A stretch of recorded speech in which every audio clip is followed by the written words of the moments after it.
Hey everyone, it's Todd, the Cybertruck truck guy, and today we've got the next in our comparison videos between the Cybertruck and the ICE vehicle. And what you see up here on the screen is a GMC or a Chevy heavy-duty pickup truck.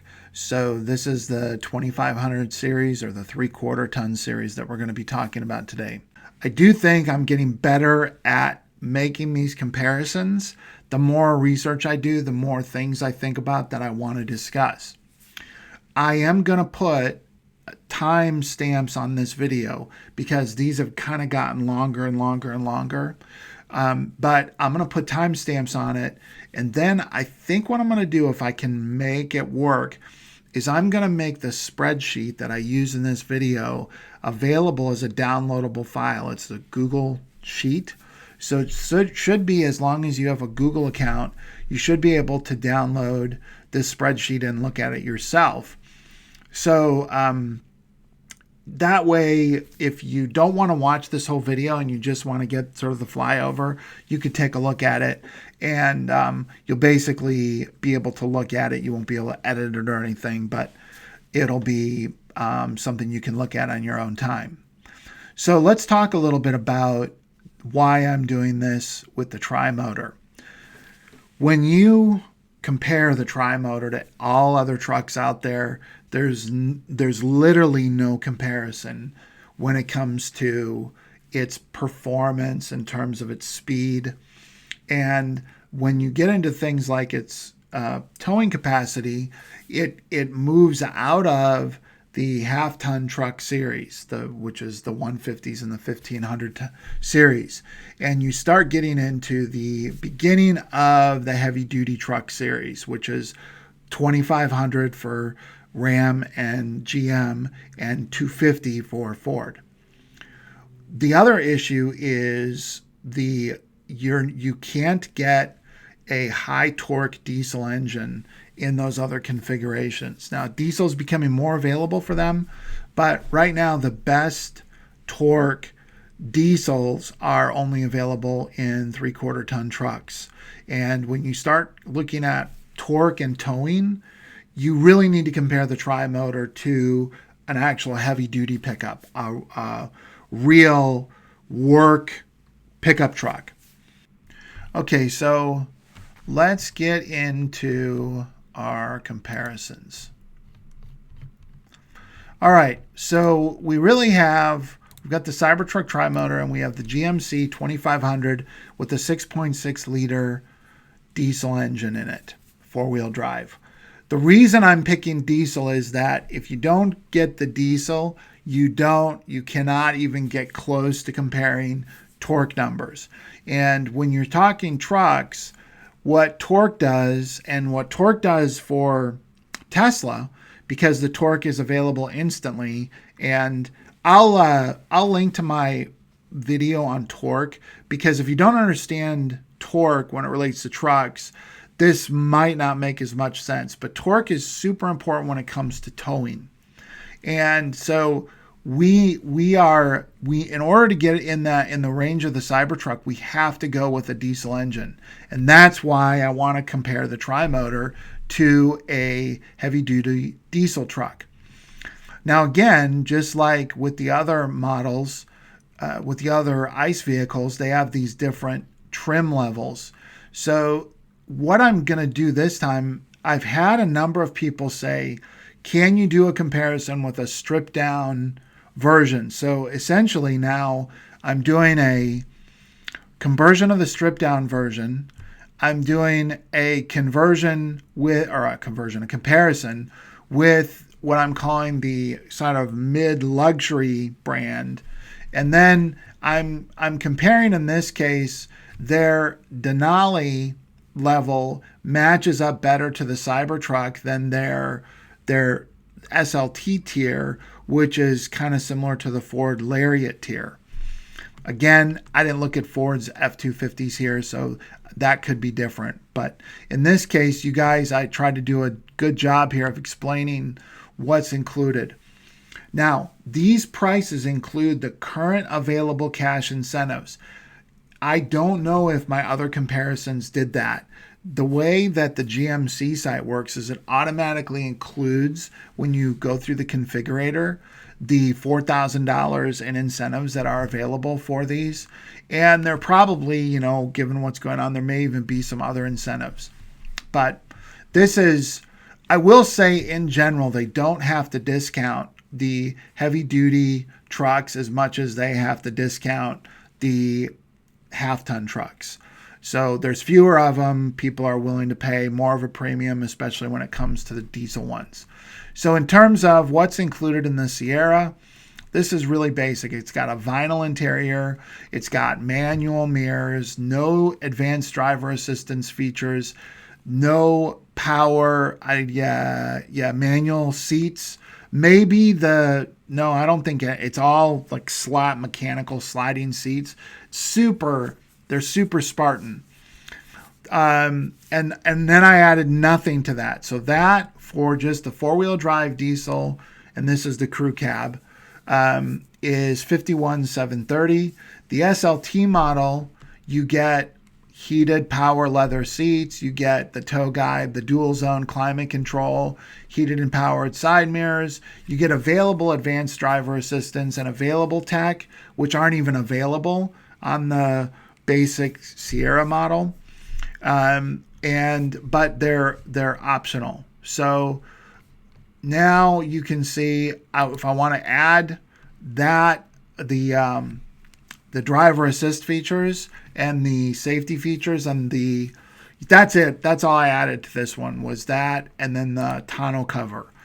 So this is probably, whatever.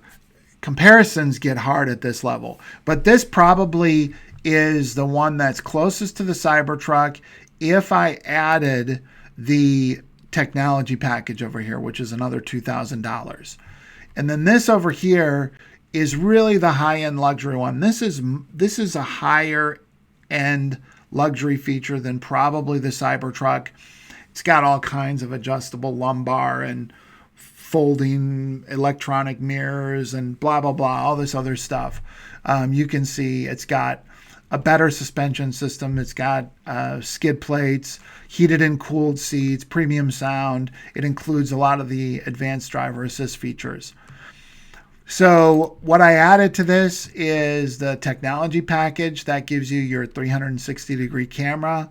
And I added they have a retractable rolling tonneau cover that's actually a factory option, so I included that. They don't have the factory stowable loading ramps, so I just didn't include them. And I included adding the sunroof. And if you get the technology package, which I got up here, you can get this for basically $500 extra, and then the onboard air compressor. So that's my purchase price numbers. Now, somebody said in the comments that they don't worry about depreciation because they're not a business. Everybody pays depreciation. Depreciation is just, if you go to trade in your vehicle, how much less is it going to be worth when you go to trade it in? So it doesn't matter whether you're a business or not. In most cases, you're also paying finance charges, fees, licenses, all these other things. So remember, I'm only factoring in the depreciation cost, which and the fuel cost, as a way to try and give the ICE vehicles the best comparison possible. All right, so let's go look at fuel. So here is the thing about these heavy duty trucks.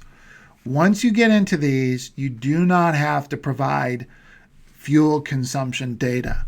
So this was a kind of generic third-party number that I found. In my experience, heavy duty diesels get about 18 miles per gallon. So I can imagine with better technology, whatnot, that you're looking at, that's probably reasonable.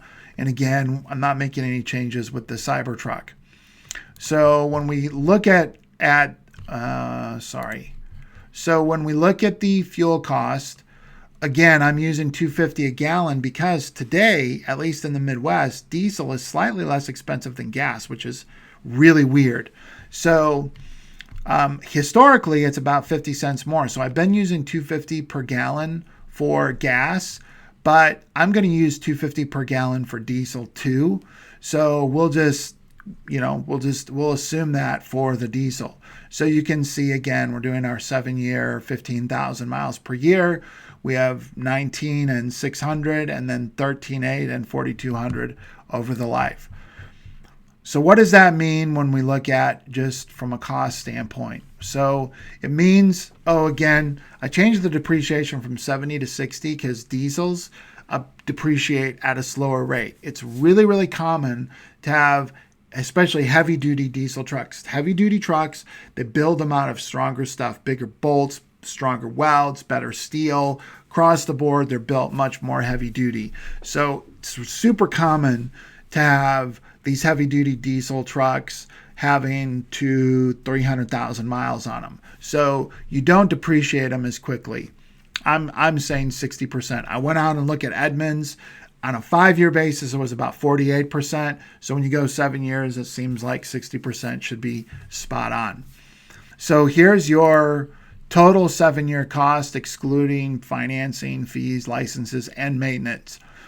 So $46,140 for the Cybertruck. Again, if you get the cheapest, like zero frills Sierra truck, you might actually save a little bit of money without factoring those other things. I can just tell you there's just one thing. Your cost to do an oil change on a diesel is about 3 to 4 times as much as it is on a gas. So I think a diesel oil change right now is running about $250. And so you just have higher maintenance costs on diesels. But again, I'm not getting into that. I just want to make the point here that probably when you factor in the rest of this, you're at least going to be at a break even when you're comparing to the cheapest ICE vehicle out there. And when you start looking at the comparable one, this is the one I think is the comparable is somewhere in between these two versions. So you're really looking at your cost just for these things of still being substantially lower with the tri-motor Cybertruck. Maybe it's not as compelling as with the dual motor and the single motor, but it's still very compelling when when you're looking at just those basic costs. Okay, now the real interesting thing here is when you get into the specs. Now, one of the things that I wanted to explain, a lot of these specs I could not find on GMC's website. They just don't include a bunch of them. I had to actually go out to third-party websites to find a bunch of this stuff. That's usually an indicator of something. To me, if Ford is putting every available spec out there, and Ram is too, and Chevy is not, that makes me go, what are they trying to hide? So one of the things that is, when you start looking at this, their bed is a little bit longer than the bed length on the. Okay, so when you start looking at it, the bed length is a little bit longer than the Cybertruck. Again, for this interior bed width, it's about 51 inches between wheel wells. We're finding that's pretty standard. I could not find an approach and departure angle, which tells you right away they're not thinking you're going to take this off-road. They do have an off-road equipped version of this. Again, I wouldn't want to take it off-road, not with their suspension. So the width, pretty close to even. The height, again, I'm questioning the Cybertruck height because of how it can move up and down. Look at the length, though. This is really interesting. So you can see that, now this is because their cab is longer. It also, heavy-duty trucks are just bigger. They have more room in them, especially for the cabs. So, but look at this, 10 inches of clearance, 10.1 inches of clearance. So let's see, I think my range, I got to change that because I forgot to. So we got to make that 684. So again, as with the other ICE vehicles, the ICE vehicles have an advantage on range, although in this case, it's not nearly as advantageous as with the Cybertruck. Now, I'll say that you can buy larger gas tanks than a 36-gallon tank. So you could get probably 1,000 miles of range out of a diesel truck. Towing, because this is a diesel, it actually has a slightly better towing rating than the gas. Their gas version is 14.5. So the diesel gives it more towing capability. Payload, you see this, they're about identical. Now, the bed area is probably it's a little bit bigger than the Cybertruck, so it'd probably be easier to get 3,500 pounds of stuff in the back of the GM than in the Cybertruck. But as far as overall payload, they're within spitting distance of each other. So again, horsepower range, I don't know. No one had this. This is all over the board. I've seen numbers. I think a good number for the Cybertruck is somewhere around 700 horsepower. It seems like the 700 to 800 horsepower is probably what we're looking at on the tri-motor. And again, the 1,000 foot-pounds of torque, we think Car and Driver or Motor Trend did an article where they said that they think the Raven version or the Plaid version will have 1,000 pound-feet of torque, and they think the Raven version is probably around 800. But again, we don't know if they're considering making the Plaid a quad motor. So that could change everything. And the other thing that makes me think this torque number is maybe even a little low is we've heard other torque numbers from other truck makers, giving torque numbers that are higher than 1,000 foot-pounds of torque. But you can see here that the diesel engine can produce about 910 foot-pounds of torque. But one thing to keep in mind here is that this is available instantly at 0 RPMs. It doesn't have RPMs, but there's no motor for it to have revolutions with. Engine. But the diesel has to actually spool up in order to achieve 910 foot-pounds of torque. Again, I'm gonna provide a link to my torque video because this won't necessarily make as much sense unless you understand torque. 0 to 60 time, obviously, it's not even close. The Cybertruck is going to blow it away as far as 0 to 60 time. Miles per gallon, remember I said they don't have to provide that. This is storage, cubic feet of storage, so this is in the bed. If you put a tonneau cover on it, that's how much you have. Obviously, you can keep it up over that, but that's with the bed. Now, one of the things I wanted to show here is the weight, the curb weight. So it's 6,352 pounds. I think what you're going to find is that the tri-motor Cybertruck is probably not going to be much heavier than this. Might be, we have to see how the exoskeleton works, but we're probably really starting to be in a position where the vehicles are at close to being at parity versus, half ton that are more like 5,000 pounds. So here's some things that I've added that I didn't include in the other ones. So I want to just again mention that their suspension is, they have a front traditional independent suspension with a coil and shock system. And then in the back, they have a single axle and a leaf suspension. If you haven't watched my suspension video, you should go watch it so you understand what a difference the independent dynamic air suspension will be when you're comparing it to these heavy-duty trucks. This is where it becomes a game changer. This is why Sandy Monroe wants to know how they can get to 14,000 pounds towing and still have an independent rear suspension. Because traditionally, in order to tow that kind of weight, you needed to have a single axle truck. So there could be some special magic in the tri-motor. All right, now here's some things that I think are interesting. I keep referring to, so if you don't care about the safety features, full self-driving and advanced driver assist, you can just skip this. For the next few minutes, this is what I'm going to be focusing on. Because I want to talk about I want to get into more detail on how everybody is flipping out. Not everyone, but people are flipping out about the $7,000 full self-driving technology suite that Tesla charges you. That's gone now. We're in July, so it's not up to $8,000. So I hope you locked it in your Cybertruck. I hope you opted for that. So the I want to show you where Chevy is at, and I think Chevy is GM has one of the best advanced driver assist softwares besides Tesla. So one of the best for ICE vehicle companies. It's called Cruise. It's called Super Cruise. And it's only been available in their Cadillac line.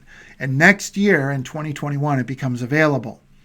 But if you want to buy that system, which isn't even as good as Autopilot, you have to buy 3 packages in order to get that, at least today. You have to buy the technology package, you have to buy the driver safety packages or driver alert packages. There's 2 of them, but I'm combining them together. And then you have to buy Super Cruise on top of that. So the total cost to get their equivalent of what you're getting for free in the Tesla is about $6,200 for the Cadillac as it is today.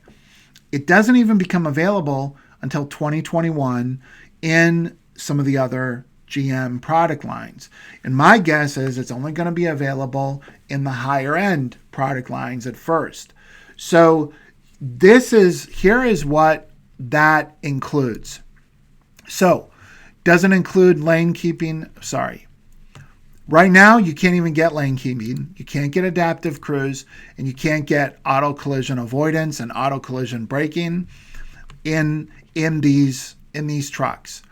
Beginning in 2021, if you buy all that stuff, you're going to be able to get these things, but they'll be optional.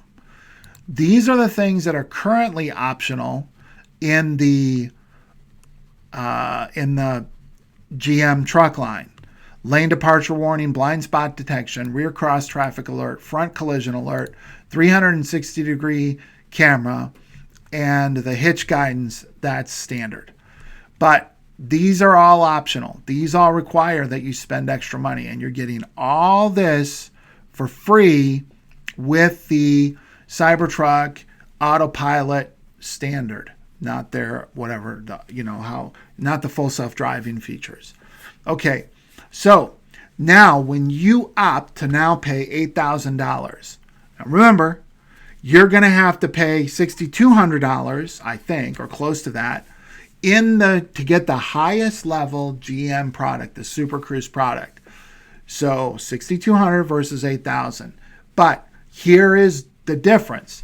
Okay, you're going to get lane keeping, adaptive cruise, and auto collision. I don't know if it does avoidance. It does braking.